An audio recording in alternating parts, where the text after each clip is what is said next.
روزہ کس پہ فرض ہے؟ امیروں پہ کہ غریبوں پہ؟ کہنے نے میں تو کام ہی میرا تو کام ہی محنت مزدوری والا، میں کیسے روزہ رکھوں؟ میں تو دیہڑی لگاتا ہوں تو روزہ کیسے رکھوں؟ میں نے نہیں کسی حدیث میں پڑھا کہ روزہ وہ رکھے جو دفتر میں بیٹھتا ہے۔ صحابہ کے زمانے میں تو دفتر ہوتے ہی نہیں تھے، کسی جگہ نہیں لکھا ہوا روزہ وہ رکھے گا جو اے سی میں بیٹھتا ہے، تب تو اے سی تھے ہی نہیں۔ حضرت ابوبکر صدیق رضی اللہ تعالیٰ عنہ سے لے کر جناب بلال تک سارے اپنے ہاتھ سے کام کرتے، سارے اپنے ہاتھ سے کام کرتے، سارے۔ حضرت عمر فاروق رضی اللہ تعالیٰ عنہ خلیفہ وقت ہونے کے باوجود مال غنیمت کے اونٹ چرنے جاتے تھے تو چراگاہ میں چھوڑنے بھی جاتے تھے، لینے بھی آتے تھے واپس۔ سارے لوگ اپنے ہاتھوں سے مشقت والے کام کرتے۔ حضرت بلال مزدوری کرتے، سلمان فارسی مزدوری کرتے، مقداد مزدوری کرتے، صحابہ مزدوریاں کرتے، روزے رکھتے۔ اور رمضان کے جانے کا وقت ہوتا تو در رسول پہ کھڑے ہو کے عرض کرتے محبوبہ دل نہیں بھرا، دل کرتا ہے کبھی رب سارا سال ہی روزے عطا کرے، سارا سال رمضان دے تو ہم سارا سال روزے رکھنے کو تیار ہیں۔ جذبہ تھا، طاقت تھی، ہمت تھی۔ آج نوجوان لڑکا ہے کہتا ہے مجھ سے بھوک برداشت نہیں ہوتی۔ میرے بھائی رب بیماری لا دے نا، اللہ سے دعا مانگے اللہ شفائیں عطا فرمائے، اور دعا کرے اللہ آزمائے سے محفوظ فرمائے۔ آپ یقین کریں میں نے لوگوں کو دیکھا ہے حلق سے قطرہ نہیں اترتا، خوراک کی نالی لگی ہوئی ہے، اعلیٰ غذائیں پکی ہوئی پڑی ہے، عرش کا مالک کہتا ہے میں تیرے حلق سے گزرنے نہیں دوں گا، قانون بن گیا۔ میں نے دیکھا ہے ڈرپ پہ لوگ زندہ ہے، بوتل لگی ہوئی ہے گلوکوز کی، گزارا چل رہا، اعلیٰ غذائیں پڑی ہیں، لاکھوں روپیہ تجوری میں پڑا ہے۔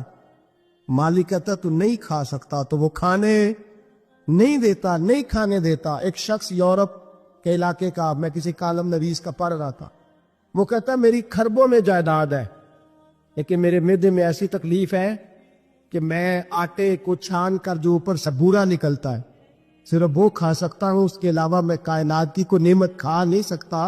اور میرے بھائی وہ جب چاہے تو بڑے بڑے کھانے کھانے سے تجھے روک دے، تیرے دانت چبانے کے قابل نہ رہے، زبان نگلنے کے قابل نہ رہے، معدہ تیرا ہضم کرنے کے قابل نہ رہے، وہ جب چاہے تو جو مرضی کر لے۔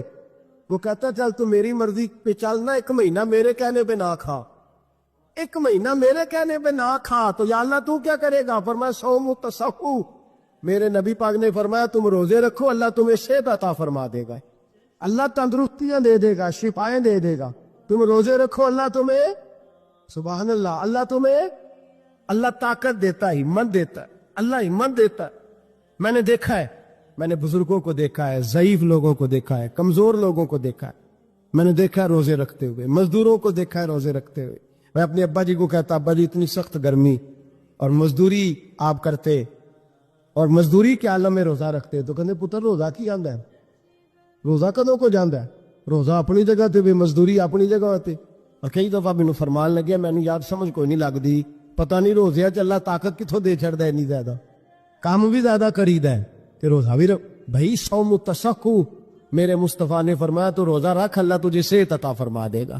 محبوب پاک صلی اللہ علیہ وسلم فرماتے جس نے جھوٹ نہیں چھوڑا، غیبت نہیں چھوڑی، برائی نہیں چھوڑی، اللہ کو اس کے بھوکے پیاسے رہنے کی کوئی ضرورت نہیں۔ وہ کاہے کا رکا ہے جب کوئی کام تو اس نے اللہ کی رضا والا کیا نہیں۔ روزہ رکھ کے دغا کر رہا ہے، روزہ رکھ کے جھوٹ بول رہا ہے، روزہ رکھ کے کم ماپ رہا ہے، تول رہا ہے، دھوکہ دے رہا ہے، رشوت لے رہا ہے، فراڈ کرتا ہے، حرام کا مال اکٹھا کر کے کہتا ہے اس میں سے چلو 10 دے گے بھی پکا دے گے۔ او بھائی جو کام اللہ نے تجھے کرنے کو حکم دیا تھا جب تو وہ بجا ہی نہیں لا رہا، مقصد روزہ ہی تو حاصل لعلکم تتقون، روزے کا مقصد یہ ہے کہ تو پرہیزگار ہو جائے۔ میرے نبی پاک علیہ الصلوۃ والسلام کی بارگاہ عالی مرتبت میں 2 عورتیں آئیں، یہ چیزیں کھا لو، کہنے لگی محبوبہ ہم نے روزہ رکھا ہوا ہے۔ فرمایا نہیں تمہارا تو روزہ نہیں ہے، حضور رکھا ہوا ہے روزہ، سحری سے لے کر اب تک کچھ نہیں کھایا، شام تک بھی نہیں کھائیں گی۔ محبوب نے فرمایا ذرا کہہ تو کرو، الٹی تو کرو۔ کہہ کی تو ان کے حلق سے خون بھی نکلا اور گوشت کے لوتھڑے بھی نکلے، پوٹیاں بھی نکلی۔ نبی پاک نے فرمایا وہاں بیٹھ کے تم نے اپنے جاننے والوں کی غیبت نہیں کی، چغلی نہیں کھائی؟ خاموش ہو گئی، گردنیں جھک گئی۔ نبی پاک نے فرمایا تم نے قرآن نہیں پڑھا؟ کہ جو اپنے بھائی کی غیبت کرتا ہے وہ مردہ بھائی کا گوشت کھاتا ہے، تو گوشت کھا کے بھی تمہارا روزہ رہ گیا۔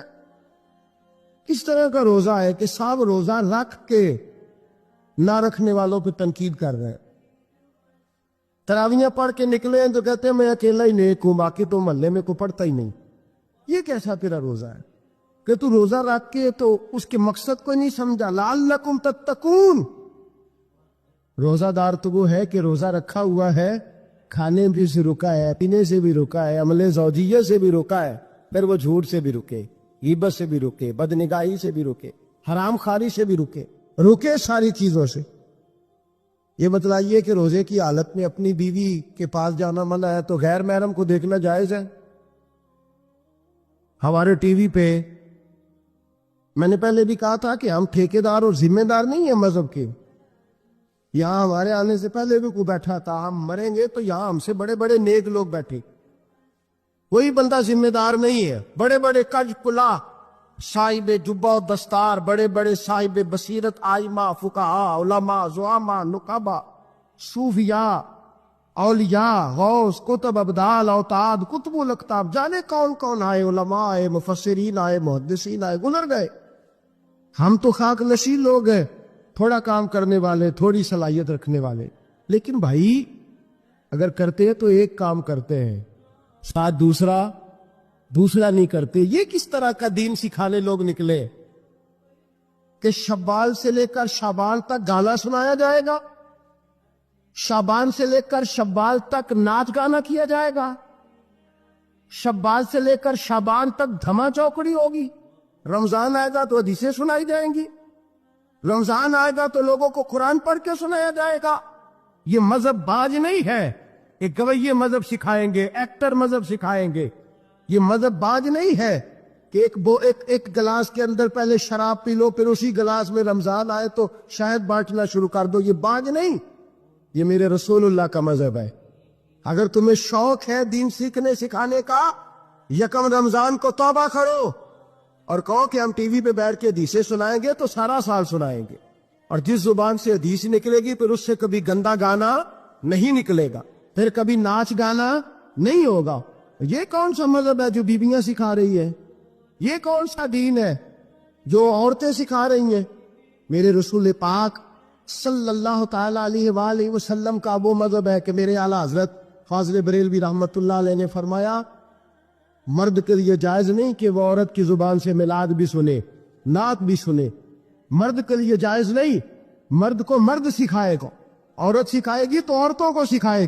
بے شک آپ سویرے فتویٰ دیجئے کہ چھوٹی سی مسجد میں بیٹھ کے، چھوٹے سے کونے میں بیٹھ کے چھوٹا سا مولوی، اور وہاں تو اتنے بڑے مفتی ٹی وی پہ بیٹھے ہوئے، وہ غلط ہے تو صحیح ہے کیسے ہو گئے؟ سنو، میرے نبی پاک علیہ الصلوۃ والسلام کے مذہب کا حسن یہ ہے کہ اسلام کہتا ہے ایک نظر بی بی کو دیکھا کسی نے غلطی سے تو معافی ہو جائے گی، دوسری نظر شہوت سے دیکھا تو حرام ہے اس کے لیے، وہ پاکستان کا مولوی ہو یا سعودی عرب کا شاہ ہو، کسی کے لیے عورتوں کے بیچ پھرنا اٹھنا بیٹھنا جائز ہے؟ میرے نبی پاک صلی اللہ تعالی علیہ وسلم نے فرمایا ہے میں عورتوں سے مصافحہ کرنے نہیں آیا، اور میرے نبی پاک صلی اللہ علیہ وسلم نے فرمایا ہے، حضور فرماتے لیکن نا کتا بالکل ناپاک نہیں ہوتا، کتے کا تھوک ناپاک ہوتا ہے، یا کتا گیلا ہو جائے تو ناپاک ہوتا ہے، لیکن خنزیر سارا ناپاک ہوتا ہے، کل ناپاک ہے خنزیر۔ نبی پاک نے فرمایا خنزیر بھی ہو اور گند میں لتھڑا ہوا بھی ہو، پیشاب میں لتھڑا ہوا ہو، گوبر میں لتھڑا ہوا ہو، پخانے اور فضلے میں لتھڑا ہوا خنزیر ہو، اس کا جسم تیرے ساتھ ٹکرا جائے تو اتنا برا نہیں جتنا غیر محرم عورت کا وجود تیرے ساتھ ٹکرا جائے تو برا ہے۔ اس حد تک میرے نبی پاک صلی اللہ علیہ وسلم اور گنبد کے معاملے میں فتویٰ دینے والے، یا رسول اللہ کہنے پر کفر کا فتویٰ دینے والے اور بڑی بڑی باتیں کرنے والے خاموش کیوں ہو گئے؟ یا ایھا الذین آمنوا لا تتخذوا اليہود والنصارى اولیاء، رب فرماتا ہے یہودیوں اور عیسائیوں کو دوست نہ بناؤ، یہ تمہارے دوست ہو سکتے، یہ تمہارے سجن ہو سکتے؟ جب عرش کا مالک کہہ رہے سجن نہیں ہو سکتے تو دوستی کی بات کیسے بڑھا رہا؟ یا رسول اللہ ہمارے سجن کون ہو سکتے ہیں؟ فرمایا تمہارا دوست وہ ہو سکتا ہے جو محمد عربی کا غلامی کرنے والا ہو، یہ رسول اللہ کی نوکری کرنا وہ دوست ہوگا. دوسرا دوست ہو سکتا کوئی ایکٹر مذہب نہیں سکھائے گا, کوئی گویہ مذہب نہیں سکھائے گا. حضرت جناب سیدنا جنید بغدادی, بغداد کے پیر سے کسی نے پوچھا تھا آج سے 1100-1200 سال پہلے, وہ تو زمانہ ویسے نیکی اور پرہیزگاری کا تھا, کہ بابا جی مرد اور عورت نیک ہو, بغیر پردے کے, بغیر حجاب کے, بغیر دیوار کے بیٹھ کر ایک دوسرے کو دین سکھا سکتے ہیں؟ حضرت صاحب بتائیے, مرد اور عورت نیک ہو تو بغیر پردے اور حجاب کے ایک دوسرے کو دین سکھا سکتے ہیں؟ تو حضرت جنید بغدادی فرمانے لگے سکھانے والا حسن بصری ہو اور سیکھنے والی رابعہ بصری ہو تو پھر بھی بغیر پردے کے بیٹھنے کی اجازت نہیں. تو مفتی صاحب کو اجازت کس نے دی؟ مولانا صاحب کو اجازت کس نے دی؟ بڑا وہ نہیں ہوتا جو ٹی وی پہ زیادہ آتا ہے, بڑا وہ ہوتا ہے جو رسول اللہ کے دین پہ عمل زیادہ کرتا ہے. حضرت عبداللہ ابن مسعود رضی اللہ تعالیٰ عنہ فرماتے زیادہ باتیں کرنے والا عالم نہیں ہوتا. حضور پھر عالم کون ہوتا ہے؟ فرمایا پڑھو قرآن, انما یخشی اللہ من عبادہ العلماء. فرمایا بڑا عالم وہ ہوتا ہے جو اللہ سے زیادہ ڈرتا ہے, اس لیے کہ رب فرماتا ہے میرے بندوں میں سے جو عالم وہ ہے جو اللہ سے زیادہ ڈرتے ہیں, خوف رکھتے. تو میرے بھائی رمضان المبارک میں بچنا ہے, پرہیز کا وقت ہے, تو کوئی شخص بھی کوئی شو نہ دیکھے, میری منت ہے آپ اللہ, کوئی شو نہ دیکھے. عورت کا تو پردہ ہے تو ہمیں تو تماشے پہ لگا دیا گیا, عجیب قسم کے ایکٹر آ گئے اور وہ مذہب سکھا رہے. میری اپیل ہے آپ سے کہ شہری افطاری کے وقت ٹیلی ویژن بند رکھے. کیا چیز کھول کے رکھیں؟ یا قرآن کھول کے رکھیں یا رسول اللہ کا فرمان کھول کے رکھیں. اللہ رسول کی طرف توجہ رکھیں, وہ سیکھنے سکھانے کا وقت ہے. چھوڑے گویوں سے دین سیکھا جائے گا, ہمیں کوئی شکوہ نہیں, یہ پکی توبہ کریں, سویرے آئے آ کے دین سکھائے. اور میں ان سے بھی اپیل کروں گا کہ آؤ دین سکھاؤ. حضرت فضیل بن عیاض فرماتے میں ڈاکو تھا, کبھی کبھی چھپ چھپا کے جمعہ پڑھا کرتا تھا, پھر میں نے توبہ کی تو سچی توبہ کی, پھر میں نے توبہ کی تو رب کو راضی کرنے والی توبہ, پھر میں نے توبہ کی تو چھوڑی ہر شے, غریبوں کا لوٹا ہوا مال واپس کیا, جس کے پیسے نہ دے سکا اس کے گھر میں جا کے اس کی بھینسوں کو چارہ ڈالا, اس کے اونٹوں کی خدمت کی, میں نے قرضے چکائے. اور میں سچی توبہ کر کے مسجد آیا. جس خطیب کے پیچھے میں جمعہ پڑھا کرتا تھا وہ میرے ہاتھے بیعت کر کے مرید ہو گیا. اللہ تبارک و تعالیٰ نے اپنے بندوں کے دل میری طرف پھیر دیے. پھر تمہیں اس میں انعام دینے کی ضرورت نہیں پڑے گی, پھر تم کٹیا نشین بن کے بھی دین پہ لاؤ گے تو اللہ اس میں تاثیر پیدا فرما دے گا. تو روزے کا معنی رکنا ہے. روزے کا معنی بولیے, روزے کا معنی رکنا. کس سے؟ جھوٹ سے, غیبت سے, بدی سے, بدنگاہی, کھانے پینے. رب تعالیٰ تجھے, یہاں ہوٹل کھلے ہوئے ہیں, یہاں عجیب حالات ہے, ہوٹل کھلے ہوئے ہیں, لوگ بہانے ڈھونڈتے پھرتے ہیں, کہتے ہیں کٹ لگ گیا تھا, ذرا تھوڑا سا خون نکل آیا, سنی پلاس لگائی تو روزہ نہیں رکھا, یہ ذرا مجھے تھوڑی دقت ہو گیا تو میں نے روزہ نہیں رکھا, کھانسی لگ گئی ہے تو روزہ نہیں رکھا. او خدا کے بندے, روزہ تو نعمت ہے. اور سبحان اللہ, میرے نبی پاک نے فرمایا لکل شیء زکات و زکات الجسد الصوم. فرمایا ہر شے کی زکات ہوتی ہے, وجود کی زکات روزہ ہے. روزے رکھو جسم کی زکات نکل جائے. فاقہ کرنا بھی میرے نبی پاک کی سنت ہے, مسواک کرنا بھی سنت ہے, اور فاقہ کرنا بھی. مسواک والی سنت زیادہ اپناتے ہیں لوگ, فاقہ کرنا بھی نبی پاک کی سنت ہے. ایک صاحب مجھے کہنے لگے جناب بیٹھ کے کھانا حضور کی سنت ہے. میں نے کہا کبھی کبھی نہ کھانا بھی نبی پاک کی سنت ہے, نہ کھانا بھی حضور کی سنت ہے. اور ہمارے فقہاء نے لکھا ہے جو روٹی زیادہ کھاتا ہے اس میں دو باتیں پیدا ہو جاتا. کیا؟ ایک بولتا زیادہ ہے, دوسرا سوتا زیادہ ہے, غافل ہو جاتا ہے. فاقہ اور حکیم اطباء ڈاکٹر کہتے ہیں کہ پیٹ خالی رہے نا جس آدمی کا, اس کا حافظہ مضبوط ہوتا ہے, اس کے ذہن کی گرہ کھلتی ہے. زیادہ کھانے سے تو خماری چڑھتی ہے, دماغ ڈھونڈتے پھرنا, روٹی کدھر سے آج اچھی ہے, گھر میں نہیں پکی تو ہوٹل چلے جانا, کھانے کے سوا اور کام ہی کوئی نہیں. اور صاحب میرے نبی پاک علیہ السلام نے فرمایا کافر 7 آنتوں سے کھاتا ہے, 7 آنتوں سے. اور فرمایا میرا مومن 1 آنت سے کھاتا ہے. اس کے وجود میں کھانے والی 1 آنت ہے, کافر 7 آنتوں سے کھاتا ہے. فاقہ کشی سے نورانیت پیدا ہو, کم کھانا. لیکن نبی پاک صلی اللہ علیہ وسلم نے اللہ سے فاقہ مانگ کے لیے, یا اللہ